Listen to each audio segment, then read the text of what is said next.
Assalamualaikum warahmatullahi wabarakatuh. Perkenalkan, nama saya Ayuni.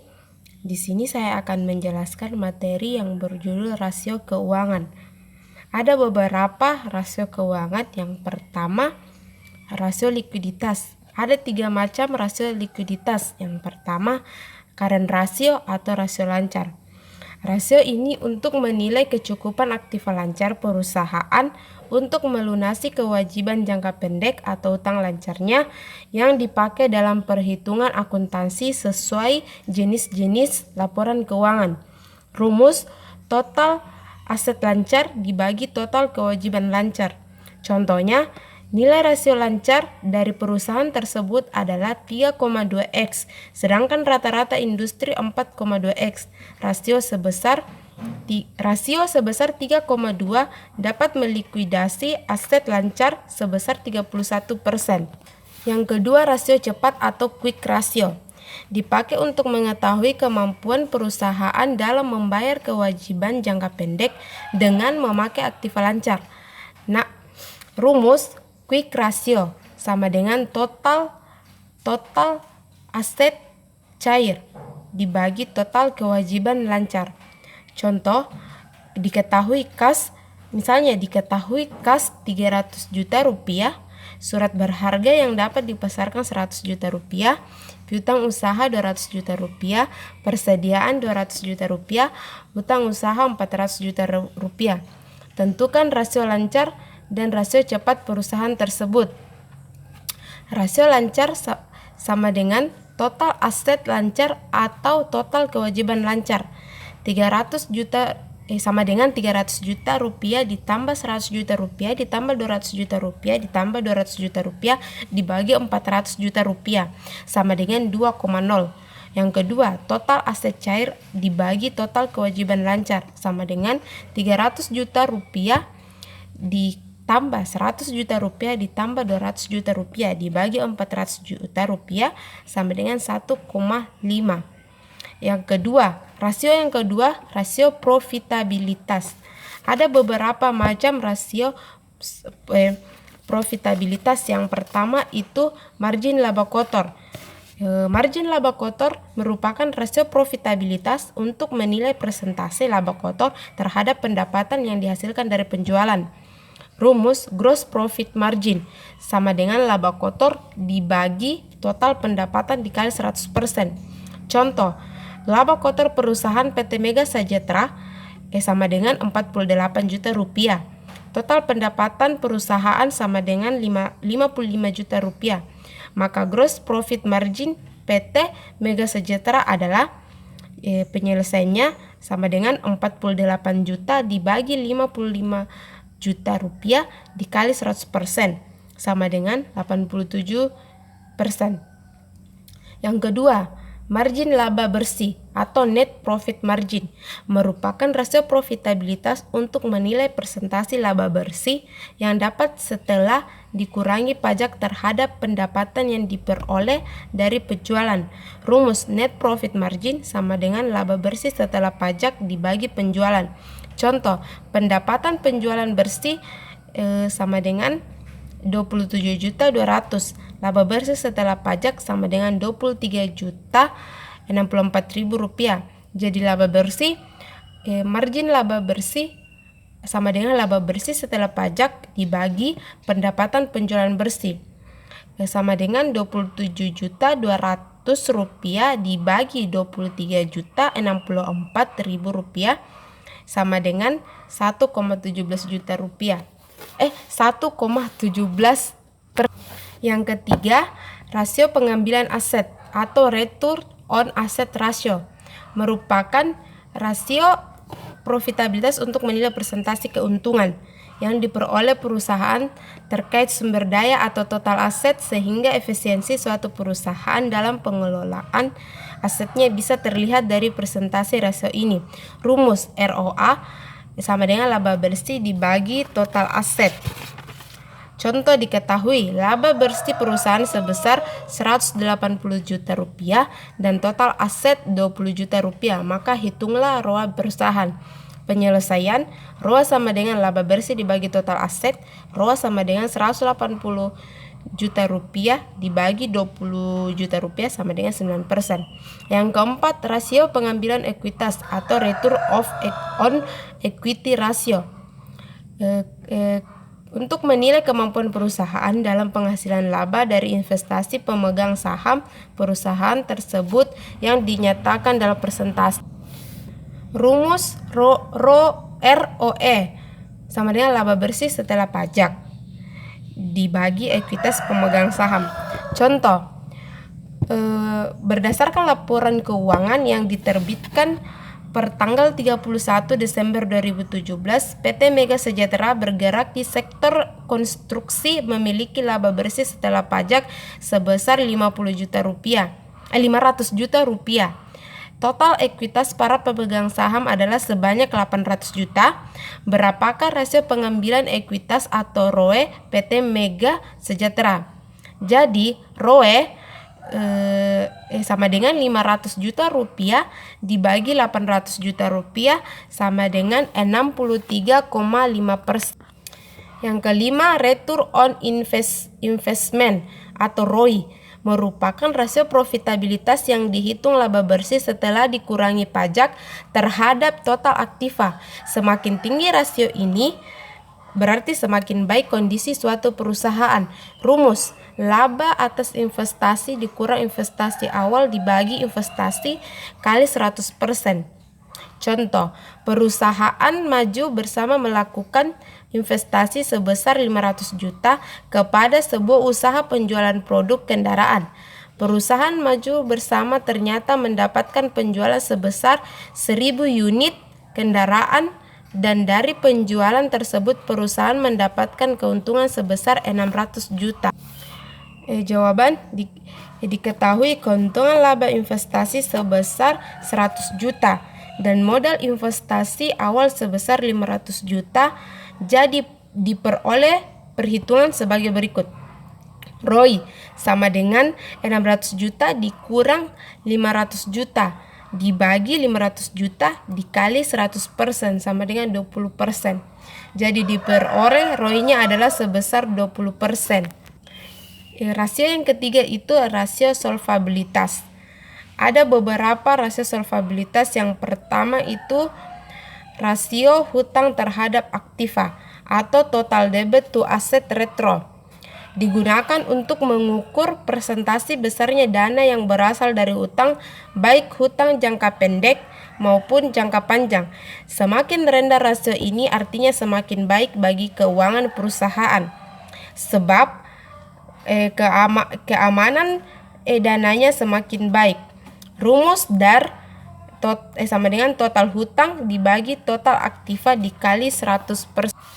Contoh DAR diketahui berdasarkan laporan keuangan BEKS pada kuartal 2 tahun 2018, tercatat total asetnya sebesar 8,1 triliun. Adapun total liabilitasnya yaitu 7,4 triliun.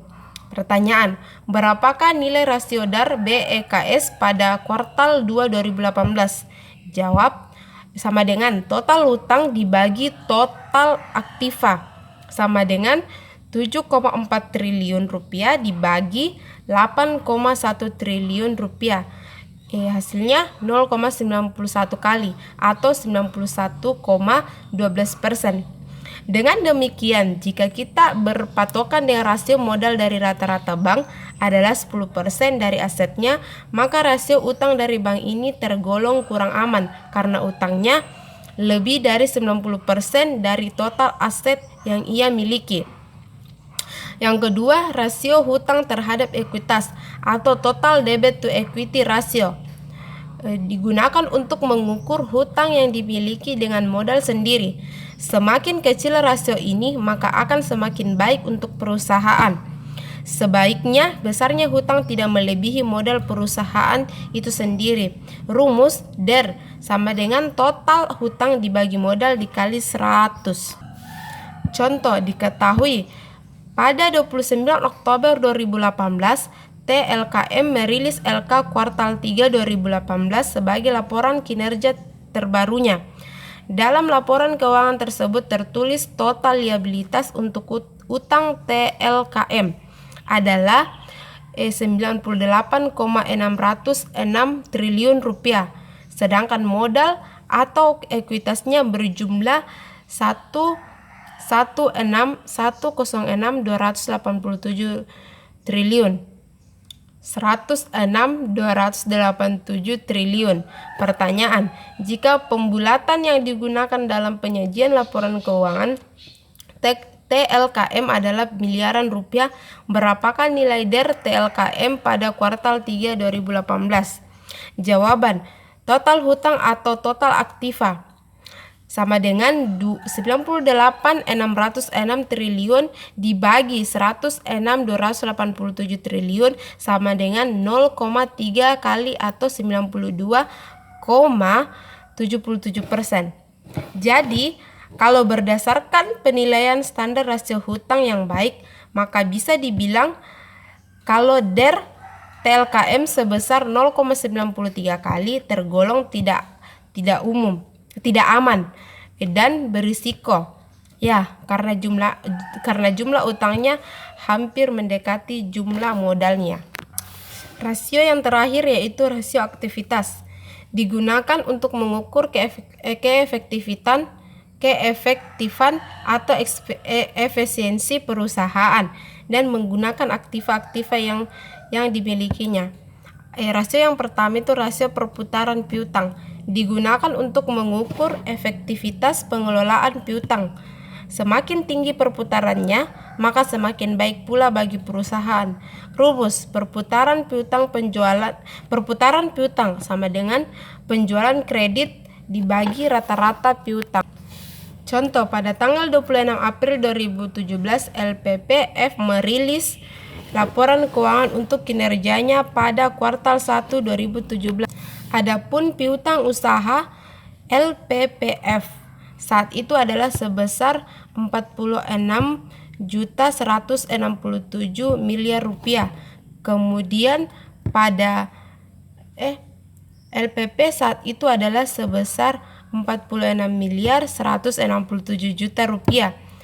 Kemudian pada 21 Februari 2018, LPPF mempublikasikan lagi laporan keuangan untuk kinerjanya setahun penuh di tahun 2017 dengan nilai piutang usahanya sebesar 134.276 juta dan pendapatan bersihnya sebesar 10.023.961.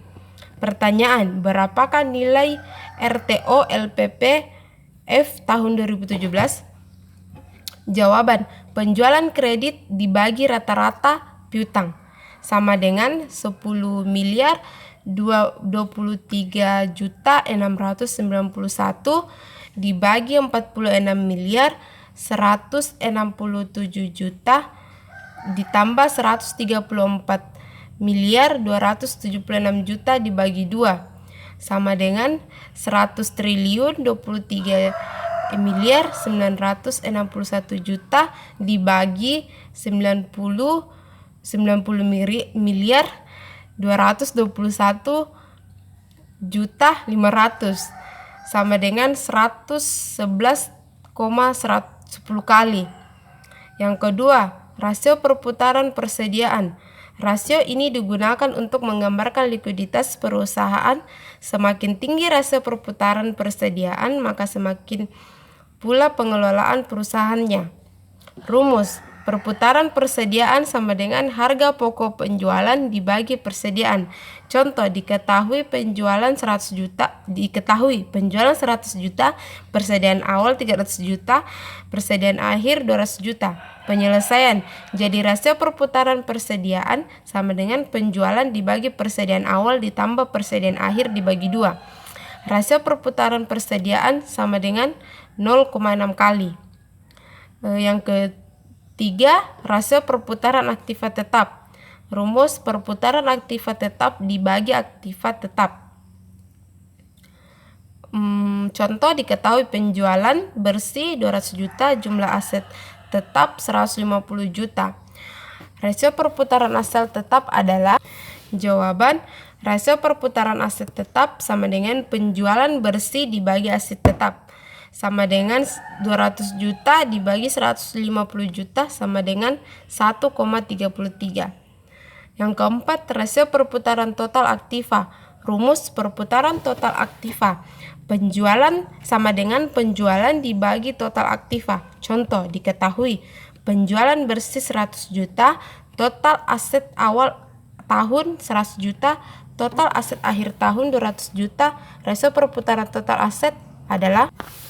Jawaban, rasio perputaran total aset sama dengan penjualan dibagi total aset awal tahun ditambah total aset akhir tahun dibagi 2. Rasio perputaran total aset sama dengan 100 juta dibagi 100 juta ditambah 200 juta dibagi 2 sama dengan 100 juta dibagi 150 juta sama dengan 0,6 kali. Terima kasih atas perhatiannya. Itulah tadi materi yang saya jelaskan. Mungkin kurang bisa, mungkin masih belum terlalu saya pahami juga.